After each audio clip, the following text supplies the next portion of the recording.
Good morning and good afternoon. Welcome to Let's Talk on the Second Chance. My name is Philip Jones. And my name is Tafaro Cook, two-time kidney transplant recipient and founder of Kidney Care Coaches, where we coach people with stage 3 to stage 5 kidney disease. If you or you know someone who has kidney disease and needs to be coached, hit us up at kidneycare.com. Today, we got a great story that we want to bring to you. The first ever drop in the U.S. patients on dialysis during the pandemic.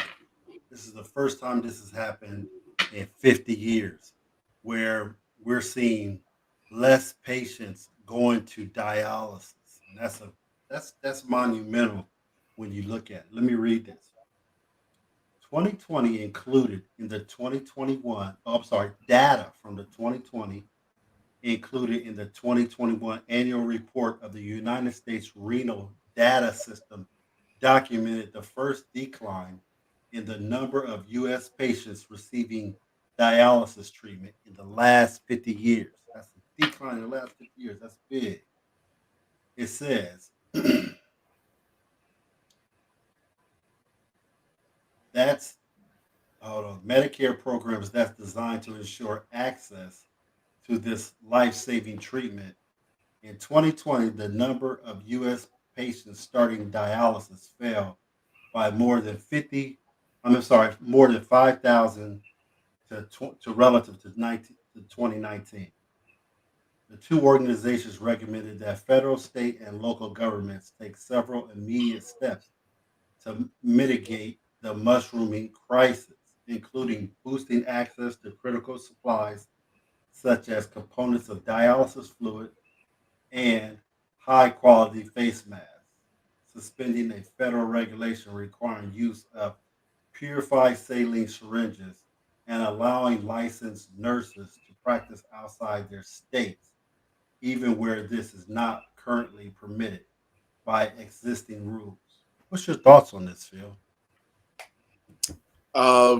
We talked about this for a second backstage. And so my thought process is with this, it's saying that it dropped 5,000 relative to 2019 in the 50 years of the Medicare program, which is big. But then, when you think about it, it's happened in 2020. So this is, right at the beginning of COVID. So most of these people are, like I said, probably going to stage 5, making that transition into dialysis.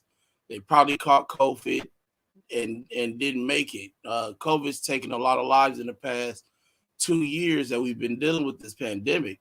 And I'm sure that that has a part to play. Now, I'm sure that there are other components attached to why that number has dropped, as low as it has. But I'm sure that that COVID-19 plays a vital part in that, in those numbers being that low. So, um, I mean, we'll probably see it drop a couple more times, from now for the next couple of years. So we just have to see how it goes.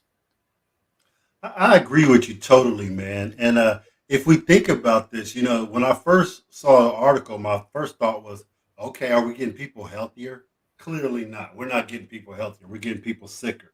And this is why we're seeing this decline. Um, you know what's crazy about this? I can only imagine if we got people who are on dialysis decided, hey, I'm not going to dialysis. You think, I mean, they rather take that risk of not going to get your treatment because of COVID, and yet still your treatment is what's keeping you alive because you're scared of COVID. You follow what I'm saying? It's like a contradiction in a way. Yeah, I would just say go ahead, and I mean, if you're scared of leaving the house to go to treatment, then just go ahead and make that transition to home dialysis, but don't stop treatment because you're scared of it. I mean, I do mine every night. I'm not gonna let COVID stopped me from getting my boxes and stuff like that. I remember when COVID first started, and my boxes would come to the front door, right? Like, I even if I'm not here, My dad would go to the door and literally spray the boxes down with like Lysol Mhm. and stuff like that. Right? You can't let COVID stop you from doing your treatment. It's called a life-saving treatment for a reason. It's not, this is what's going to keep you alive until you get that transplant that's coming. So I would never say stop treatment or not go. Again, I would just make the suggestion to you to make, if you're that worried about COVID, make that transition to home dialysis, whether it's home hemo, manual peritoneal dialysis, cycler. Make that transition if you can.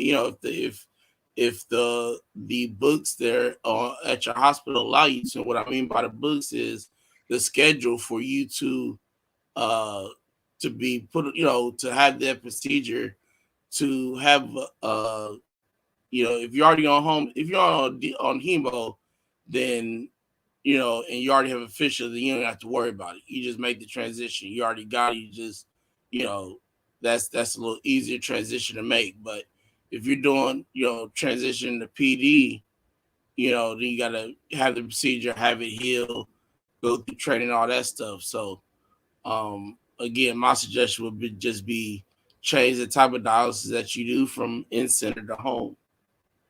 You know what's crazy though about that? What you just said, it sounds easier than done, just because of what you said. Now, if somebody is doing home hemo, I mean in center hemo, and all of a sudden they want to go to peritoneal, this procedure takes time. Whether they have a CVC or a fistula, but now you got to get a stomach calf, and that stomach calf takes a minute to heal. The point I'm making, even if you was on in center hemo, and all of a sudden you wanted to go to home hemo, that's going to take time too because of the paperwork and everything, and getting you a dialysis machine at your home. All of these things take a lot of time. So if you decide, hey, I'm not going to go to dialysis until this happens, correct me if I'm wrong, but if you don't do dialysis for 5 to 10 days, you're pretty much done, right? Death. Am I Yeah. correct? Well, you got all that So fluid built up. Yeah. right, right. And toxins, not just fluid, but the Right. toxins build up in your body. So Hmm. with that being said, you still need to take your butt to dialysis, even if you're going to make that transition to home peritoneal or home hemo. That's still no excuse. Like, okay, I'm just going to stop going to dialysis until then. Do you know, even if you was to start doing dialysis, I guarantee from the time you leave in-center dialysis to go to home hemo or peritoneal, you're going to visit the doc. You're going to visit the hospital because of toxicity, or whether you got overload, fluid overload. Something's going to create you to be sick if you're not doing dialysis in that Yeah, and it's going to be before 5 days.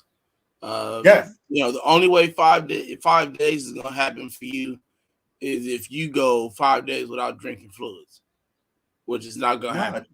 it's still not going to work It because ain't the gonna happen. toxins build up. You gonna have Toxins. you know you're gonna have to find a way. You got meds to take, things of that nature. It's right. If it's hot, you're gonna have to drink some to stay hydrated.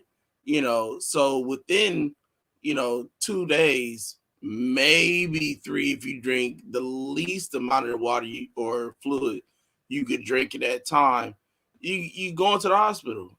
You're going to the I don't. hospital. I don't. So I don't think it's. mhm, I don't think it's. I don't think it's the fluid. I think it's the toxins built up in your blood. The toxins. Don't get me wrong. I think you can. You're right about the fluid. The fluid can do it also, but I believe it's the toxins that you're not getting out of your blood that's going to create you to die. Because that's going to be the most critical part. Because your brain's going to start getting your brain's going to get toxic because you don't have anything filtering that out. Your is toxic because ain't nothing filtering that out, and all the ammonia and carbon monoxide, the lungs and everything. So 5 to 10 days, it's a wrap. Let's just say that. Well, you'll be in the hospital before that with fluid overload. Um, Especially if retaining fluid is not the best thing for your body because, like, I've dealt with fluid overload a number of times in, you know, 2 days, and I'm, before I get back to my next treatment, and I'm, calling 911 to come get me because I can't breathe. I've had to be Right, put on a breathing machine because it's been that bad before. So right, definitely can be the fluid overload first, and it's not for everybody. Everybody different. We made that statement before. Everybody's body is different and works different ways. So for some people, it may be the toxins and stuff and build up and stuff like that in their body that gets them before the fluid overload does. And some people it may be the fluid one I'm overload gonna that get you. gets to them. One I'm gonna One get of you. them is definitely gonna get you for sure. Um, Let me ask you this though: do you think the patients are getting good information at these dialysis centers for them to just stop? Do you think the doctors or the nurses or the techs are letting them know that the critical condition they can be in if you just stop doing dialysis because you're afraid of COVID? I mean, you can't take these treatments that lightly. Like I'm just gonna go to treatment. These treatments are saving your life. What's your thoughts on that with the information as far as the education? I think that it's not being addressed unless it gets to that point. So like if somebody, misses a day and they're like, oh, I didn't want to come because of, I was scared of XYZ reason, COVID, whatever. And then when they come back the next day, they're like, hey, you can't just not come to treatment because you need to come for XYZ reasons.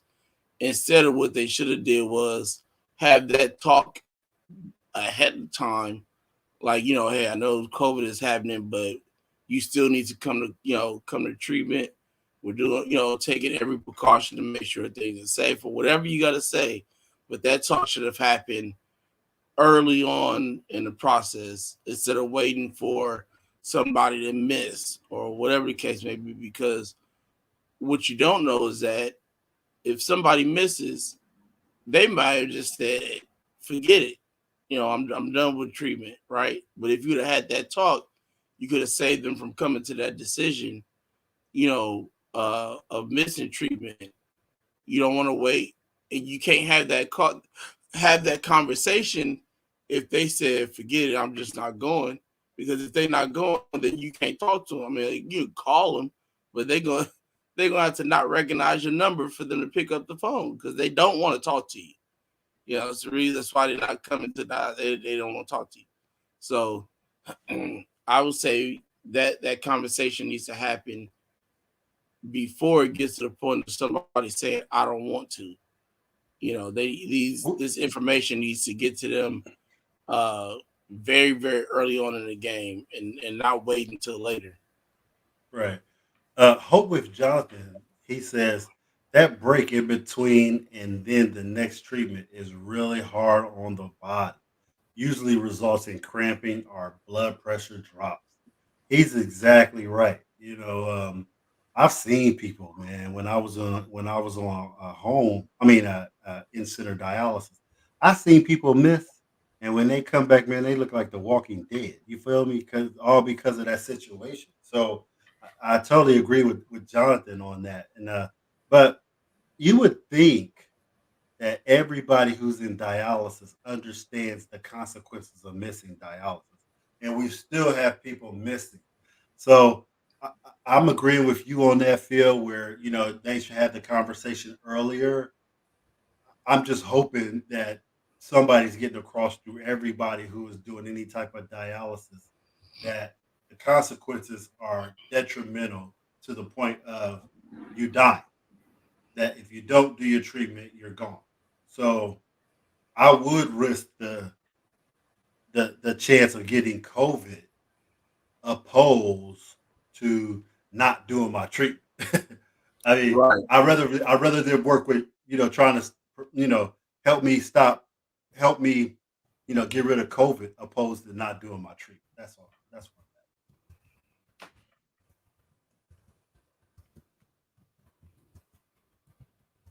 What's your thoughts?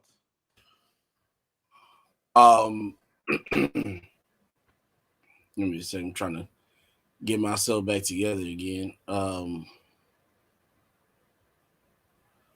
So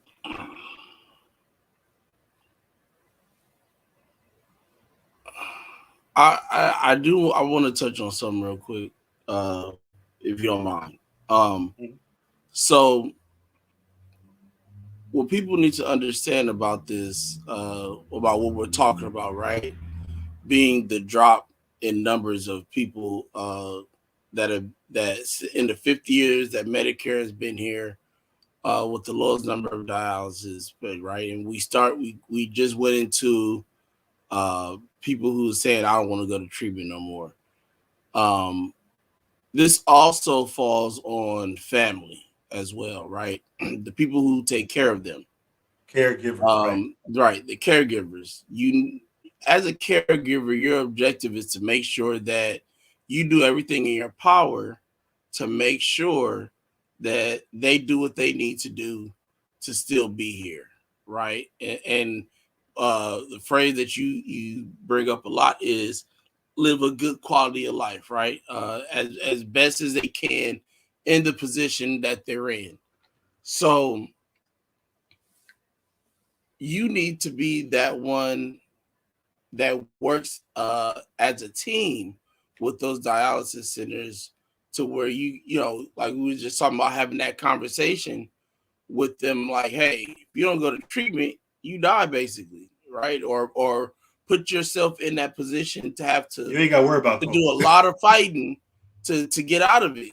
Now some people are, been put in a position where they were able to fight and get out of certain situations. Some people are not that lucky.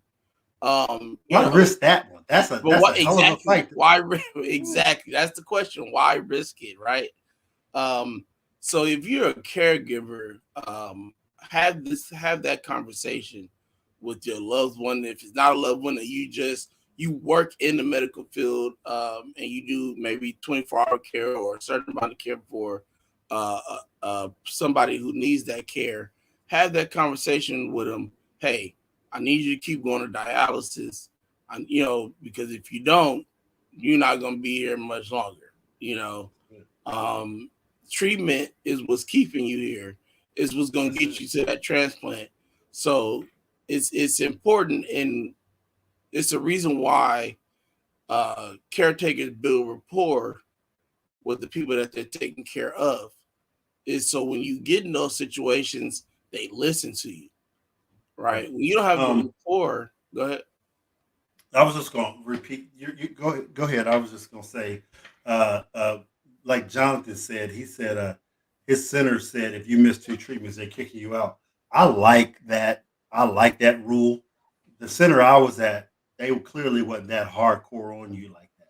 But I like that. I think it should be like that across the board. That if you miss a treatment, the only reason you're missing is because you're in the hospital getting another procedure done or Right. something else is going on. And if you Hmm. just miss two treatments just because of GP general purposes, you Right. got to go because you're Right. not setting a good example for everybody else. And then You're not you serious you about your know own health.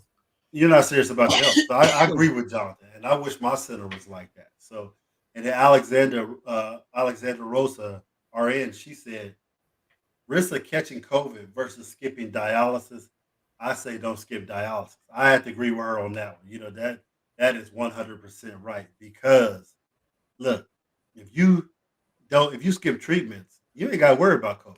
You You ain't ain't got got to to worry worry about about having fighting COVID. COVID because you Right, ain't gonna be here to catch it. So, right, right, right. right. I Agree, I agree with what you're I saying. definitely agree with what you just brought about what Jonathan said about the two, missing two treatments thing. You are not serious about your health, and uh, what that's also gonna show is you're not gonna take care of this kidney that you're gonna get if you missing treatment. I agree with that. And Jonathan, this is what Jonathan said. He said, I agree with my only reservation is what if you know your center is not following COVID safety guidelines. Well, you know what? You can report your center, but not only that. You just have to come in there with a mask on and stay masked up and do the best you can and speak to what's going on and stuff to the doctor or to the head nurse or something. But you still got to get your treatment. The treatment is the first thing on your agenda when you're on dialysis. Before you eat, before you do anything, you got to get your treatment. So simple. Yep, yep, definitely. I mean, it's especially when in center is only 3 times a week. It's Right. 7 days in a week. You're not even Yeah. there for half the week. Right. You there for 45% of the week, as opposed to being on. Think about all the weeks I mean, all 7 days. Your kidney is working 24/7 when you have one. If you're doing hemo, your kidney is only working 12 hours if you're running 4-hour treatments three Right. times a week. So that's Hmm. that's clearly not that much. But this is where I'm at, and with the center I went to, people will use any excuse in the world to not do dialysis. So that's what I think this is all about, where people are just using the excuse, oh, I ain't going because of COVID. I ain't going to dialysis because of COVID. And I can see some people that I dialyzed with doing some stuff, saying some stuff like that. Because some of the excuses they would make are not coming to dialysis. Oh, I stayed up late. I was at a birthday party. I'll be like, really? You put that? I mean, dude, I've heard it all. My car didn't work. And we on the bus line, we on everything. And you wonder why your health is not the best. All because you want to make an excuse not to come to dialysis. And I know people hated it, with a passion going to the center and everything, but you better learn to love it if this is the only thing that's keeping you alive, unless you don't want to be on this earth. And some people might not want to be on earth. I wonder with the percentage of the 5,000 drop. I wonder if they ever did an average of how many people just died. You saying like without catching COVID and just died, or you talking No, I'm about just saying. died because No, of COVID? I'm saying they saw a 5,000 Right, patient right. drop. Uh-huh. I'm talking about. I wonder if out of those 5,000, Right. how many died because they saw the big drop of people not coming. That's quite a bit when you look at it, man. 5,000 people is quite a bit. So I'm just wondering if how many people passed away because they decided not to go to treatment. And I know, like you said, you know, a good recommendation is doing home dialysis, whether it's PD or hemo. I agree with that. But a lot of these people who probably stopped going didn't do none of the such. They just wouldn't go. That's where I'm at. Well, I don't think these numbers of 5,000 isn't people who are already on dialysis. This is this is 5,000 that they would normally see starting dialysis. That's why I said, uh, Okay. you know, stage 5 going into dialysis, caught COVID and then, didn't make it to dialysis, or I mean, it could have just died, or, whatever the case may be. But that's where I that think they were. I 5,000 think they're worse off. I think the people who don't, who've never been to dialysis, and they're about to start. Man, have you ever seen somebody about to start? I mean, they're in bad shape for the majority of the time. They got a lot of fluid on them. Their heart is racing. All these things, and when you hear them do dialysis for the first week, the first thing they're saying is, "I feel a lot better." That's because they got all them toxins and fluid off.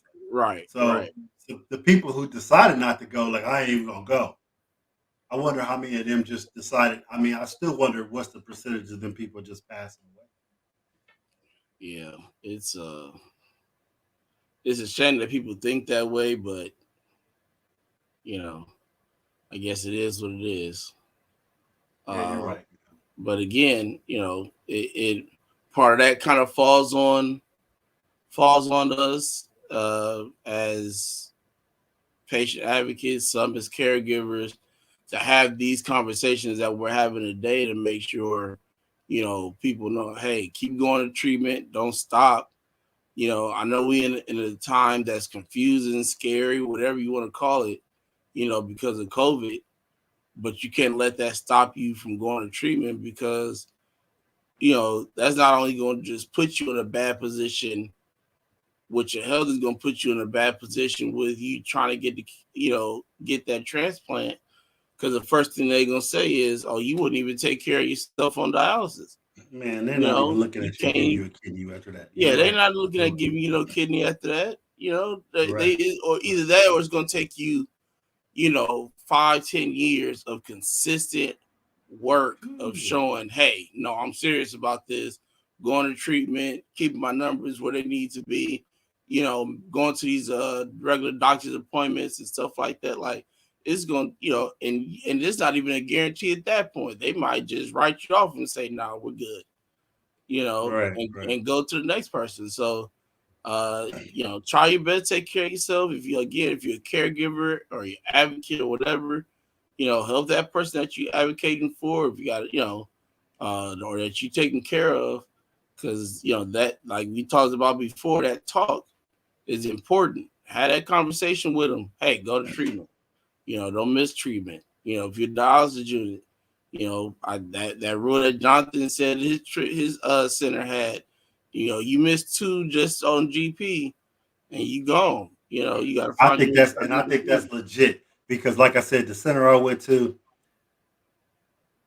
I know I did not miss his treatment for 5.5 years. I knew how important it was, but I seen people miss lots of time and end up in the hospital messed up, come back and still miss. And so I'll be like, is something going on with your thinking? I hate to say it like that, but sometimes it might have been.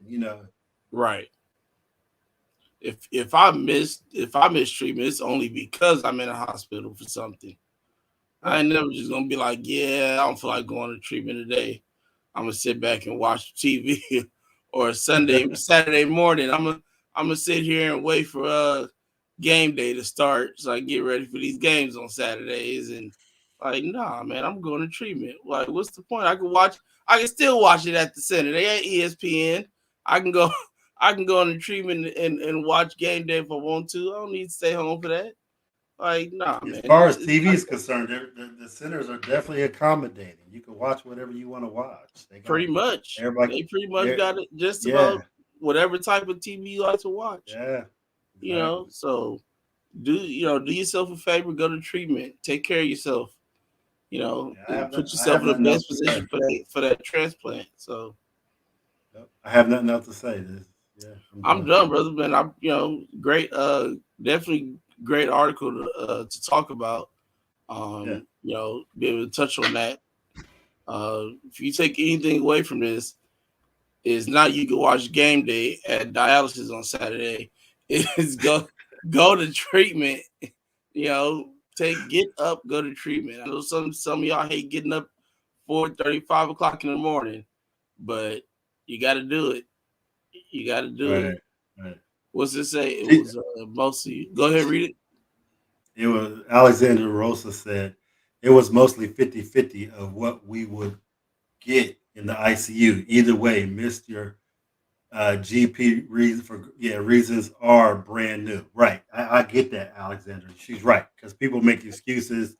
"Hey, I just didn't feel good today," and I'm thinking like you doing dialysis is going to make you feel better. That's not going to make you not feel any better. So I understand where she's going with that, man. And it's sad that we hear people saying that and everything, but thank you, Jonathan. We appreciate that. We appreciate that. We're doing our best. Love you too, Alexander. Thank you. We're just moving the needle over here. Second chance. Yes, Alex. Thank you for all you do as well. You're spice in the house. Spice in the Yeah, we need to add some more spice to this show for sure. So house. we will be bringing Alex back, definitely. Jonathan too. Right. We Hit got the the conference coming subscribe, up. like. Hit the subscribe, like. That's all you got to do is hit it. It ain't gonna hurt your hand. It ain't gonna hurt your hand to hit the like or subscribe button. It ain't gonna hurt your hand. So All right, Phil. I'm out here, man. I'm out. Go ahead. yeah, man, Thank we you so we much. appreciate everybody that tuned in. Alex, Jonathan, thanks for tuning in, support. We appreciate you. And we I need more. I need some dancing.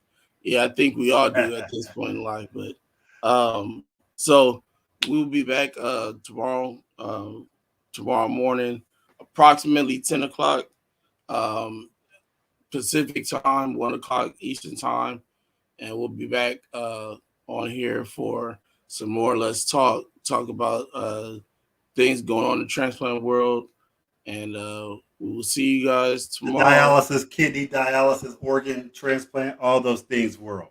We're going to bring you all the latest as much as possible.